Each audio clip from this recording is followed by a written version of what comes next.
مازال ما كاينش تشريح اللي تعطي خبر مؤكد على هذا الشيء. فالادعاءات انا الادعاءات هذيك كاذبه، ماشي اي واحد تيخرج كيهضر خصنا نتيقوا، اللي بغى يقول شي حاجه يقول. انتم على علم بالاسباب التقديريه ديال الوفاه ديالو؟ مثلا حتى من بعد ان شاء الله، مازال دابا ما نقدرش ندخلوا في التفاصيل.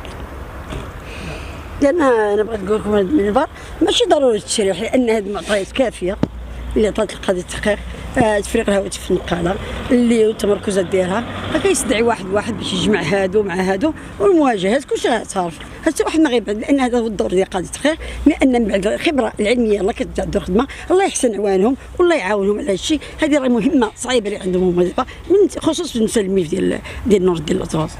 انا غنكمل في هذا الملف ان شاء الله حتى الاخر، وبفضل راه بجنبي الاستاذه زينب خيار المحاميه تبارك الله نزيهه وكتخدم من نيتها، شكرا لها من هذا المنبر.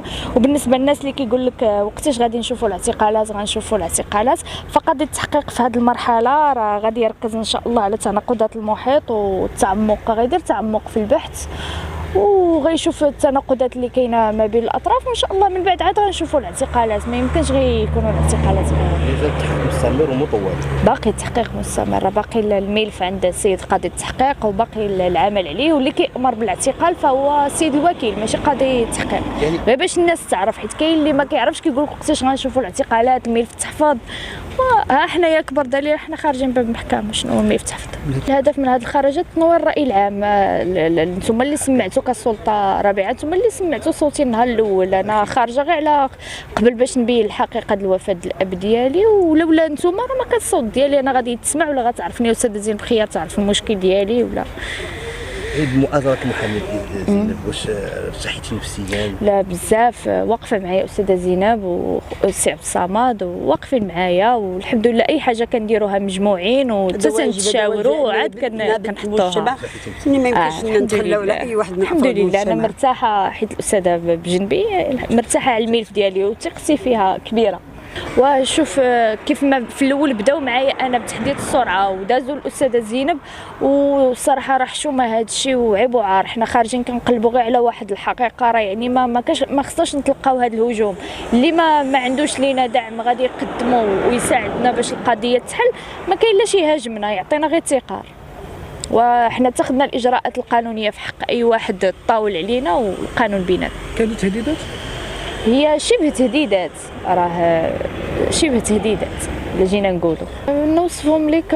راه ملي كيقول لك واحد كيخرج كيقول لك خلي القضاء يدير خدمته، انا اللي غنحدد لك السرعه، فشنو معناها؟ هذاك راه تهديد هذاك. من قريب ولا من بعيد؟ ما بقيتش كنتلقى الهجوم غير من القريبه، وليت كنتلقى حتى من البعيد. كنعيشها بخير، كنعيشها بخير الحمد لله، عايشه حياتي كاي ام، كندير الواجب ديالي اللي خصني ندير، وكندير الواجب ديالي مع الاب ديالي الله يرحمه كابنه بارا، ونرد ليه شويه د الجميل، واخا انا كنت بغيت نردو ليه وهو حي. منين تغدر بديك الطريقه فواجب عليا نوقف وقفه رجل باش نجيب له الحق ديالو.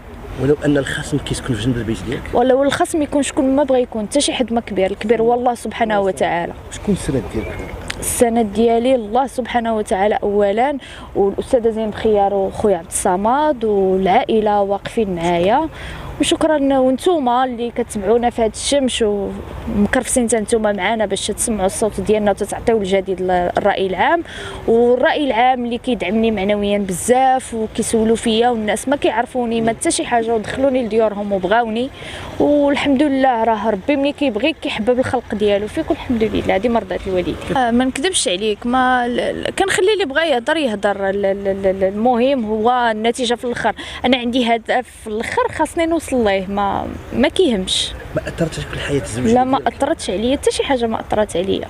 علاش تاثر عليا؟ بالعكس عايشه عاد الحمد لله، كنعس مرتاحه. علاش؟ انا ما ظلمت حتى شي حد، ما انا بالعكس كنصفي رقبتي وكندير الواجب ديالي كابنه، كنعس اكثر من مرتاحه. الزوج صبر معك. صبر معايا، الله يرحم ليه الوالدين وشكرا ليه حتى هو من هذا المنبر. الزوج ديالي صبر معايا وكيقول لي سير الله يعاونك الله يسهل عليك. اش غنقول لك، ملي كنتلاقى مع الناس في الشارع كيقول لك الله يعاونك، وكتحس بالناس بصح كتعنقك كتبغيك، ماشي غير كتجاملك ولا كتكذب عليك، كتحس بالناس بصح كتبغيك. ناس عمرها عرفاتك، غير كتسمعك، غير كتشوفك غير في الشاشه افتراضيه، كتشوفك غير في العالم الافتراضي وبغاتك ودخلاتك لدارها ولقلوبها، والناس كتبقى سهرانه في لايف وتتبع الاحداث وتبغي تسمع الجديد حتى الصباح. وهذا الشيء راه ماشي سهل الواحد باش يوصل ليه. عندي واحد الكلمه انا بالنسبه الناس اللي كيحاولوا يضربونا في اعراضنا، لا سواء انا لا ابتسام لا عبد الصمد والسائح الحقوقي النزيه اللي هو راه عرفت ابتسام الدور ديالو كيأدي في المجتمع،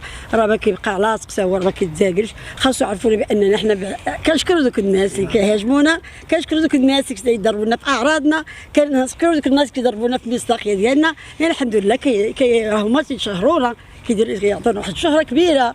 اذا حنا كنشكروهم وضربوا لنا في اعراض وقولوا اللي بغيتوا، وراه حنا ما خايفين حتى حاجه. الحمد لله كنشكروكم على هذا الشيء، لانكم نتوما راه ناس مزيانين اللي شاركونا اكثر فاكثر.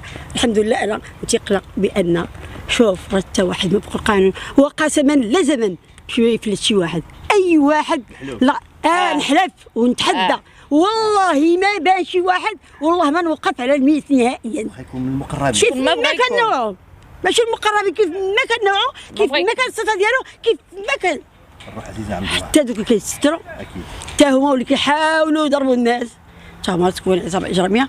وحنا انا بلا مطمئنه القضاء النزيه، مطمئنه مادام الاستاذ الراجي الوكيل العام الملك راه باقي دابا خاصو يكون تيتغدى، كيسهر ليل نهار على هاد الملف، كذلك سيد قاضي التحقيق كلشي